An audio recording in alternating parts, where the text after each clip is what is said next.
Los ricos viven en espléndidas casas.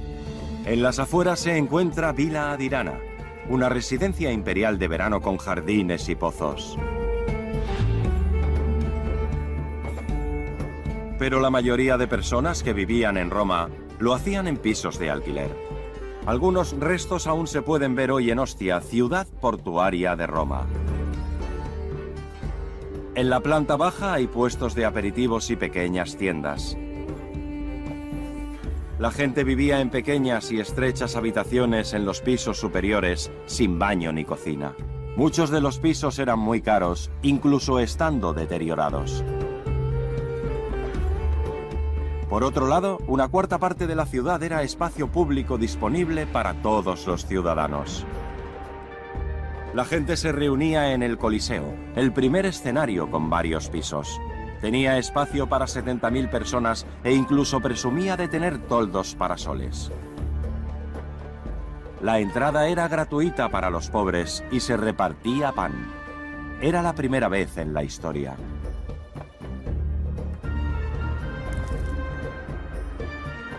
Todos los días se celebraban juicios públicos en los foros.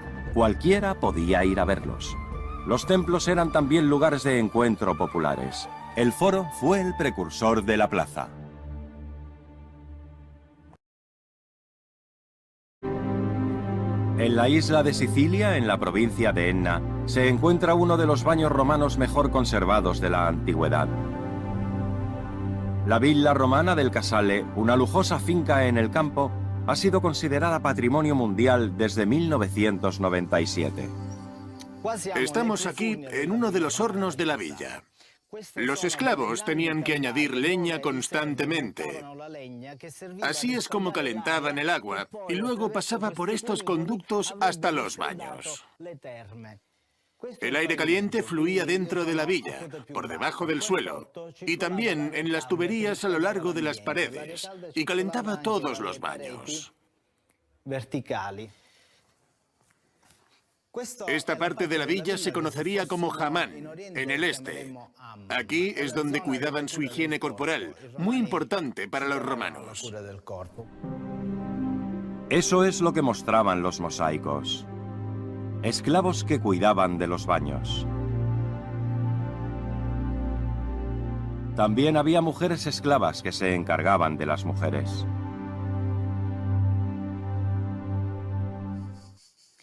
Este es un elemento estructural muy importante. El acueducto. Traía agua a la villa y la llevaba hasta los baños y las cocinas. También se utilizaba para enfriar la casa, a través de muchas pequeñas fuentes. El agua fue siempre un elemento muy importante en la antigua Roma.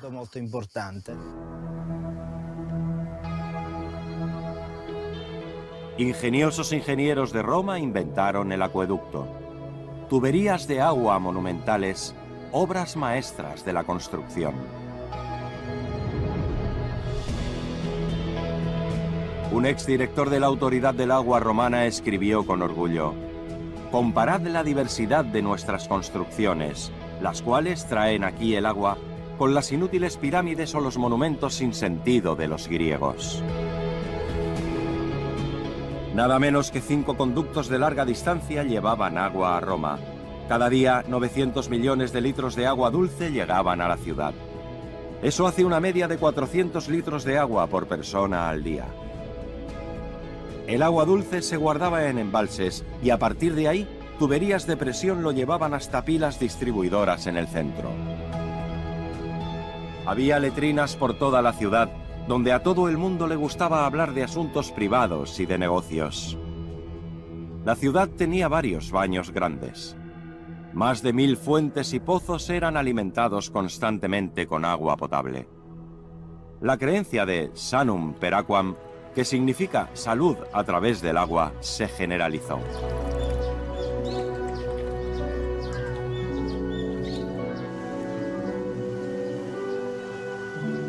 Incluso hoy en día las tuberías antiguas llevan agua a la famosa Fontana di Trevi.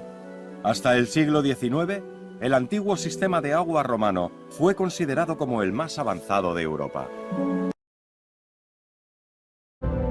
Pero la vida acomodada en la antigua Roma solo era posible porque había políticos que trabajaban duro. ¿Qué novedades hay? Solo lo esencial, por favor. Por desgracia, hoy hay algunas cosas que no pueden esperar. Las listas de votación para las próximas elecciones son probablemente lo más importante. También hay unas cuantas nuevas peticiones que están especialmente dirigidas a usted. Sí, sí.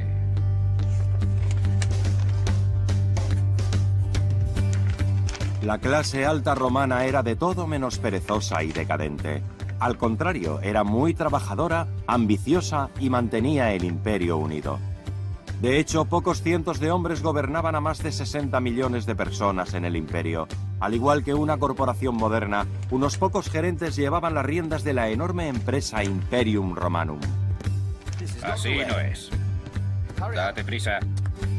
Eran los adictos al trabajo de su tiempo, desde funcionarios fiscales o urbanistas a responsables de la distribución de las provisiones. También organizaban la entrega de suministros a la capital.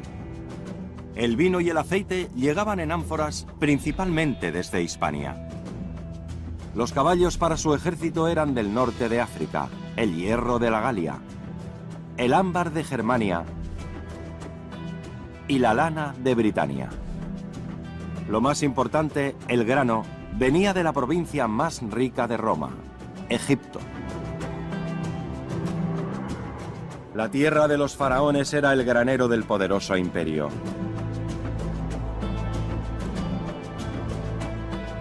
Los egipcios habían cultivado cereales en las orillas del Nilo desde hacía miles de años. Sus cosechas se dirigían principalmente a Roma, donde se utilizaban cada año alrededor de 300.000 toneladas de grano. El concepto de pan para el pueblo era un instrumento de poder romano. Si las personas no pasaban hambre, no darían problemas. Los políticos sabían que la estabilidad en el imperio venía de la estabilidad en el país. En el centro de Roma, el monte Testaccio, de 45 metros de altura, está cubierto por fragmentos de vasijas. Esto demuestra la cantidad de personas que tenían que ser alimentadas. La mayoría de los alimentos llegaron en vasijas de arcilla. Solo se utilizaban una vez y luego se tiraban. Durante cientos de años fueron creando un enorme basurero.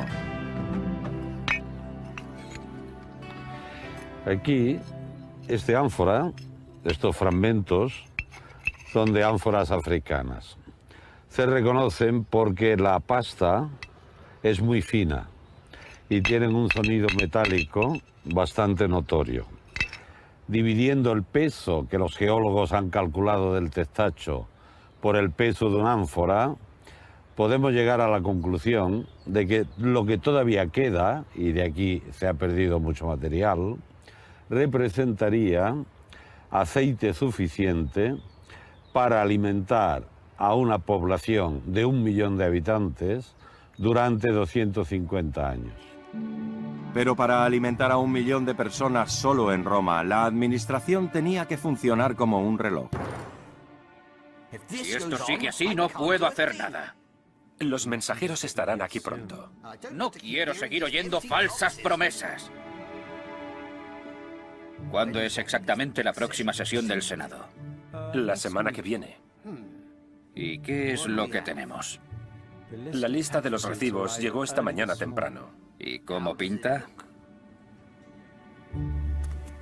Solo Egipto ha hecho el envío. Eso no es suficiente, no es para nada suficiente. ¿Britania, Galia, Mauritania? ¿Qué pasa con ellos? Arréglalo. Envía más mensajeros, dobla los jinetes y tráeme los beneficios ahora.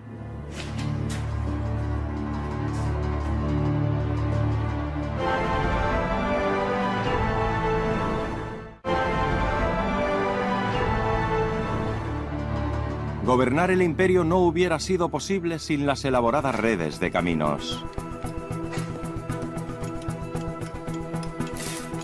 Las rutas de transporte se construyeron en todas partes, generalmente por los legionarios.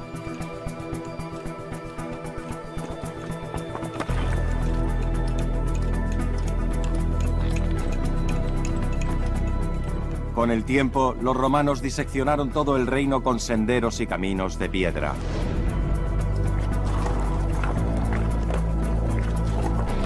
La red llegaba desde la capital hasta las fronteras más lejanas, a través de los bosques y las tierras vírgenes, pasando por fuertes de legionarios, pueblos y ciudades. Los sistemas de transporte romanos fueron el resultado de una logística sin precedentes. Los bienes, las personas y los mensajes salían de Roma y llegaban a Hispania, Britania, Galia, Germania, el Mar Negro y el norte de África. En Roma, los presos estaban brutalmente expuestos a los caprichos de sus dueños, pero personas libres gozaban de un privilegio enorme e inusual. Todos eran iguales ante los ojos de la ley.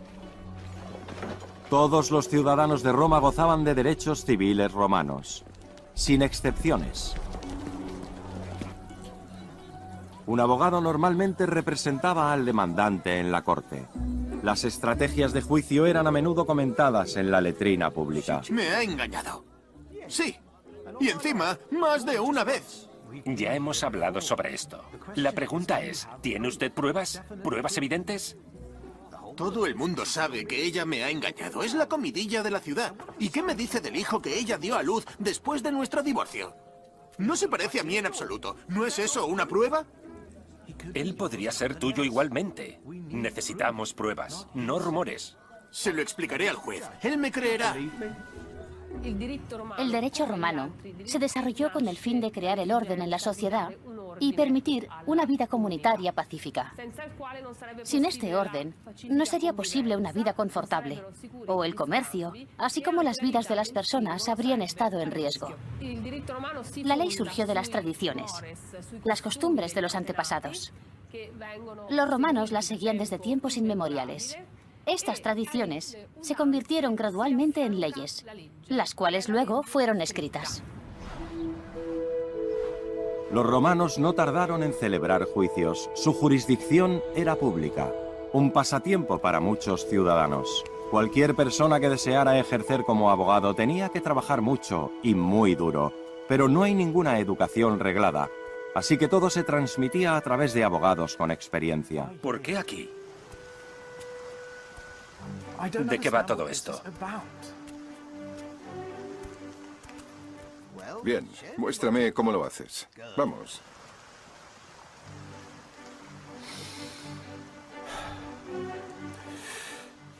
¡Romanos! No, la postura. Saca pecho. Otra vez.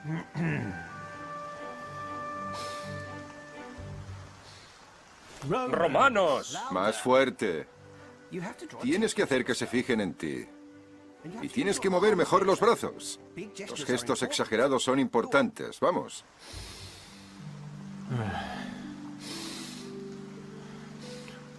¡Romanos! ¡Silencio ahí abajo! Con el fin de dar intensos discursos frente a innumerables espectadores, ejercitaban la voz y la retórica se estudiaba meticulosamente. Bueno, está bien, aunque tienes mucho que aprender. Cicerón también comenzó desde abajo. Lo importante es practicar todos los días. Hazme caso. Vamos. Roma también invertía en entretenimiento. Las arenas se construyeron por todo el imperio, incluyendo el poderoso Coliseo, donde regularmente había luchas de gladiadores, las cuales eran muy populares. Los gladiadores eran las superestrellas de Roma. Tenían vidas cortas, pero emocionantes. Estaban bien cuidados en la escuela de gladiadores, recibían masajes con regularidad y tenían los mejores médicos. Los afortunados tenían que luchar solo 3 veces al año. Algunos incluso tenían sus propios agentes, quienes trataban bien a sus protegidos. Después de todo, ellos querían ver recompensados sus esfuerzos con grandes premios en metálico. Era un gran negocio. Incluso la sangre del gladiador era vendida como tratamiento para la virilidad, la Viagra de la antigüedad. Y era un éxito entre las damas de Roma. Eran básicamente como los ídolos del deporte de hoy. Pero el Coliseo también tenía su lado oscuro. Hace 2000 años, cientos de prisioneros de guerra, criminales, cristianos, así como gladiadores famosos, perdieron sus vidas aquí. Las luchas a vida o muerte entre ellos o contra animales salvajes de provincias lejanas se consideraban un gran entretenimiento. Aún así, el concepto de entretenimiento de masas se quedó entre nosotros. La diferencia reside en que, en ese entonces, se daba pan y circo al pueblo principalmente por motivos políticos.